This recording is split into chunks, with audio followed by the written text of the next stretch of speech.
see where all of the ideas converge. So for instance, like a game like Flower, there was this concept of making you feel like you were in the middle of a field of flowers, and there were a lot of game prototypes that we did in processing, and then in Flash, and then in XNA, before moving on to the PlayStation 4. And at the same time, the engineers flowed and utilized the SPUs of the PlayStation 3, and they wanted to start getting into that. So they were looking into that, and that's what led to the grass system, which was utilizing that and procedurally generated and reacting to the wind, and sort of combining all these things together to make a game within a certain amount of time and a certain amount of money. So that's like a lot of elements that all have to come together, which is really fun for me to talk about, because I also think it's like a super not sexy thing to talk about when you talk about artistic game making, but it totally is true. I mean, one of the examples that I love from Journey is that we had all sorts of prototypes for that main character, and one of the reasons we ended up on the final iteration was that at one point the character did have legs and arms, but players playing that version had an expectation that with arms you were going to be able to climb and push and pull, and we weren't going to be able to execute any of that in the game. So instead of having this sort of uncanny valley of reality and leaving players feeling like they're restricted, we cut off the arms. There's no arms. And we only had like 1.5 animators on the project at any given time. So we weren't going to be able to do lots of animations for a full body and especially full legs. So the legs are little triangles, and a lot of the sense of movement, there's still way too many animations, but there's a lot of the sense of movement is created by using the wind in the robe, right? So you don't see a body moving around, you see the robe flapping around. So that cut out a lot of animation work. Right. What is the contribution that you make to the game specifically? I mean, do you do animation and those things as well? Actually, I'm not entirely sure. Oh, for me specifically? Yeah. Well, so for that game company, we started with 4 people and grew to 13 people by the time we were in the height of Journey. And so my role started as a creative director and game designer, and then moved into production, and then more like executive producer and business development over the course of Journey. I mean, it's a small team, which you guys are all familiar with, so we all did a bit of everything, but those were mainly my roles. Awesome. All right. Well, that takes care of a lot of things on the Jeopardy board. All right. Yay. Yeah, you won a ton of points, and you know. There are no other contestants. Yeah. All right. Okay, I think then we're ready to take some questions from the audience. So I think we have a microphone here. Do you want to just pick people up? Take it around. Okay. We've got one down here. Here. Oh, right here. Oh, yeah, I don't need it. I can project. I've got a few actually, but you mentioned earlier about if we accept games as being art and how we present that and what our responsibilities are. Do you think that having more of a self-policing within the industry would be beneficial? We already have the ESRB on what is good, what is bad, but I think in the film industry of, well, smut doesn't really get, well, much of a wide release, generally speaking. Yeah. So, and I guess looking at games like Hatred that I'm not sure if it's come out yet or not. Oh, yeah. But getting a Steam release, I think it's back on Steam at least. It is, yeah, as far as I know. Okay. How much more should we be that kind of being able to self-police a little bit more? Should it be like, oh, I expect more common sense out of creators and seeing that maybe isn't the best policy? I actually think it lies, as far as our industry responsibility, I think it's about establishing a general vocabulary that is easy for anyone to pick up, like even a greater understanding of the ESRB ratings, which I think has increased in the last years. But I mean, I remember my mom buying for my nephew, which one was it? Maybe Manhunt or something. Just like, Good one. what? And she said, well, it's what are you guys asking for this Christmas? Like, oh. So we're missing some of that. I'm a really extreme, I have really extreme opinions on First Amendment rights, so I do not think we should be policing. I think the ESRB, right, is one step in helping to create a consensus of a vocabulary around which we can talk about games that maybe people can make their own decisions and parents can make their own decisions for their kids. But I don't think, I actually wish, I actually think it's a detriment to film that not more theaters can run X-rated movies. I don't think that's a good thing. I guess going from that then, as we kind of have more digital distribution and sites like Itch.io, that I don't know of any like rating system that applies to that site specifically. We're kind of, there's so much more that now falls outside of lane. You go in Game Jolt and pretty much put whatever you want up on there. Yeah. Is that good then? Is that being at this kind of not super niche anymore, wild child, I guess, kind of running around doing whatever it pleases? Is that beneficial for pushing forward more, or is that detrimental because, say, oh, my 9-year-old son that knows about more computers more than I do downloads something horrific that, oh, that's a video game, I should never let him play any of it ever again? Yeah.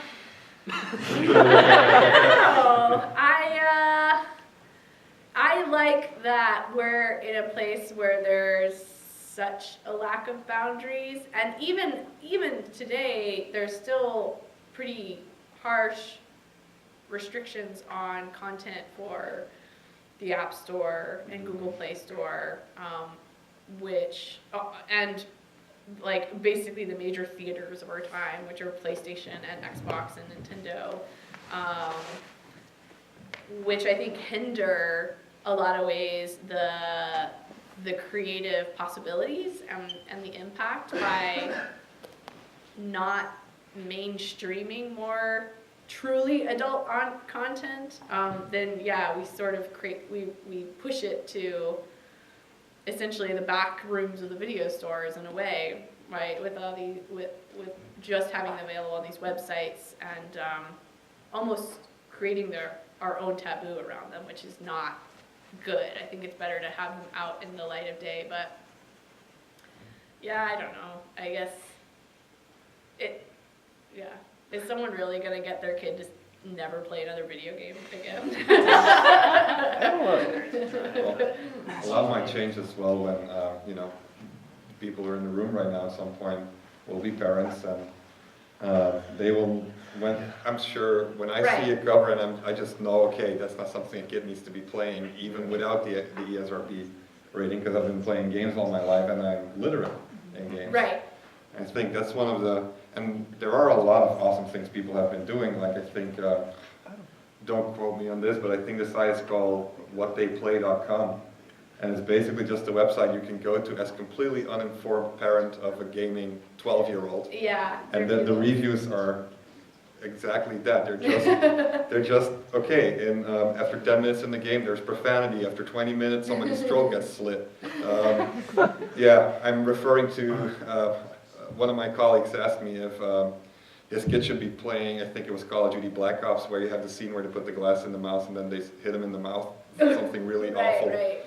And I'm like, well, have you seen this website? No, well, look it up, and the entire description is there. And if you give that to any parent, I don't think you have too many issues. I mean, nobody lets their kids play a game if they know that's in there.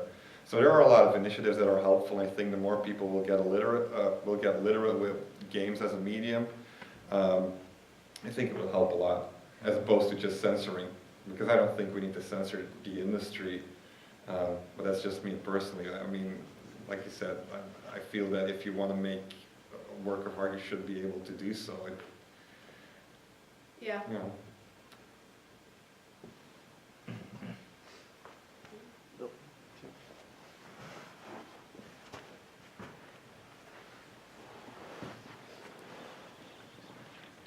Hello. Hi.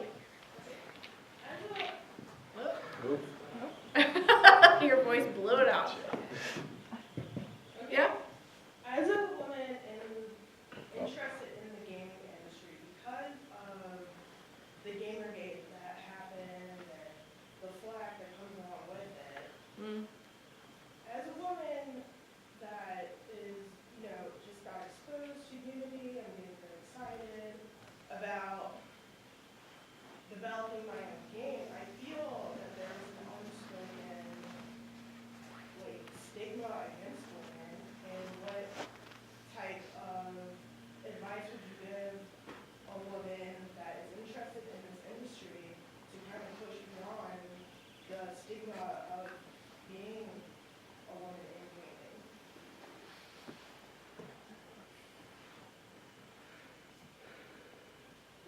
Stigma of being a woman in gaming. I think that, well, I think you said it was an unspoken stigma, and I would say it's actually probably a pretty well-spoken stigma at this point. Like that sort of, I don't know, it's been articulated in some of the worst ways possible in this last year, and there's something to making it through that. I think it is a vocal minority. That is my experience. That doesn't make it less hurtful to hear, and it doesn't. It isn't meant to trivialize any of the experiences that people have had this last year with the more the more hateful speech and acts that have been happening. But by and large, I don't experience a stigma. It's about the work at the end of the day. I really feel like games have been a place where you show yourself through your work, and if you make a great game, I don't think it matters who you are. Does that answer your question? Yeah, mostly. Okay. Yeah, we can talk more later if you want about it. In relation to that, actually, do you know the Fellowship of GDC Parties group that's on Facebook, where a lot of people go to GDC, just meet up for, where the party's going to be and that kind of stuff. Somebody suggested, I don't remember or know who, and it doesn't really matter, I guess. Somebody suggested that they make a list of how many women would be at the parties. And yeah, obviously not cool. But he got called out basically immediately. So it definitely looks like it's not accepted as Right. much as it might have been. Yeah. So I definitely say there might be some improvement around the corner with the things that have happened. I don't know what your perception of that is, but I think in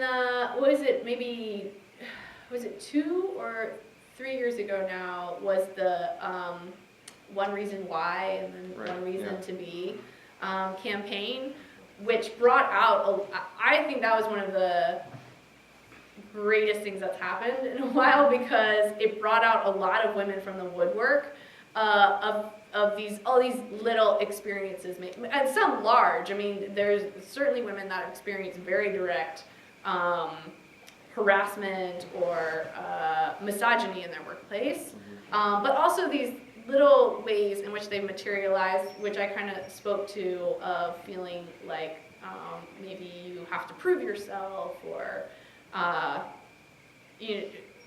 one of the things I was thinking when you asked about like the difference in my experience as a woman in the industry was, I mean, of course, I knew what the subject of tonight's session was going to be, but one of the jokes Robin Hunnicky and I always have is that if we're just in a random interview and they ask like, what's it also like to be a woman in the industry? It says, well, it's like being a man in the industry, except I have to spend a portion of every interview not talking about my work, but talking about what it's like to have a vagina.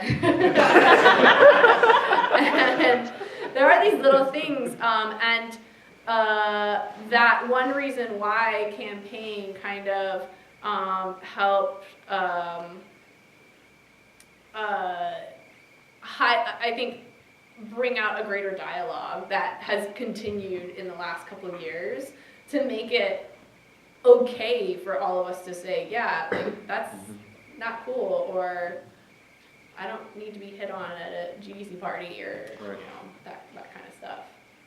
Yeah. Is There we go. this on or? No, sort of. Kind of working, kind of not. Yeah, I'll just hope. it's a crapshoot. So, I mean, this one's a little bit more related to games themselves, kind of, and it's kind of personal to me because of a project that I'm doing. Would you say that inclusion of, I don't want to say strong, but like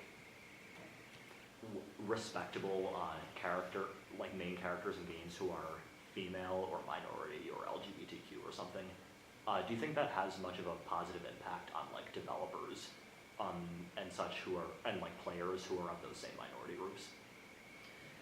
You say the representation of them in games, Yeah. or Yeah. Do you think that's connected much to like positive perceptions of like female gamers or developers, for instance? Yeah, absolutely. I mean, I think it's part of the greater the rise of the independent developer. So more people being able to make games about experiences that are more personal to them, or just aren't necessarily representative of mainstream values or perceptions. They don't have to worry about making a game for everybody, so they can make a game about exactly what they want. And a lot of times, I think, again, the thesis of that game company was that a lot of times doing that thing, you actually create a game that has greater appeal because you're talking about something that that no one else is talking about. It's been really great to see, and I think it's helped by, again, games programs like the one here, and also Indiecade Festival and the Independent Games Festival at GDC. Actually, also have a question. I don't need the mic. Yeah, so as far as like making games go, when you just like, all right, we're making a new project, like how do you know exactly when you got that core mechanic that you know that you're going to want to make a game about? And when you do, how do you start prototyping it rather, and really testing it to make sure that that it itself is a fun mechanic, and like you can build a game around it. Like for example, like how did you guys take just like being a fish and like eating other fish in the flow, like something that's fun and enjoyable, I guess is a better way to put it. Yeah, it's funny. I mean, now through the internet, there are so many opportunities, like through Greenlight or Kickstarter, to kind of test out whether your idea is marketable. Now, that's kind of a different question as to whether you want to make a game about the thing that you're thinking about, that's sort of two separate conversations. Like, and I recently had this conversation with a developer who was pitching a concept to Ouya, and had a failed Kickstarter, and was very passionate about his idea. And I said, look, you've seen that it's not that you can't make this game, but you are not going to make a living making this game, and that's okay. So, two separate conversations.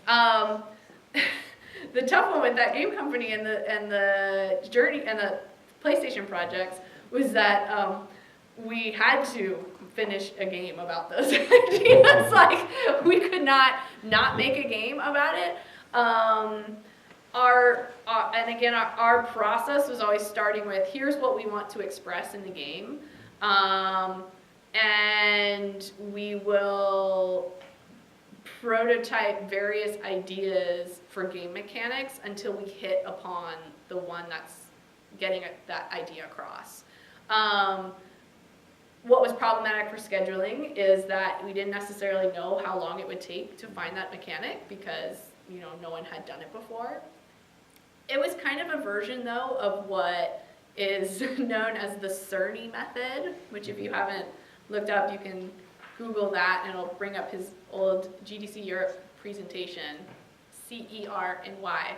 So it's Mark Cerny, who's now some technical engineer for the PlayStation 4, I think is his title, but incredible game developer, engineer.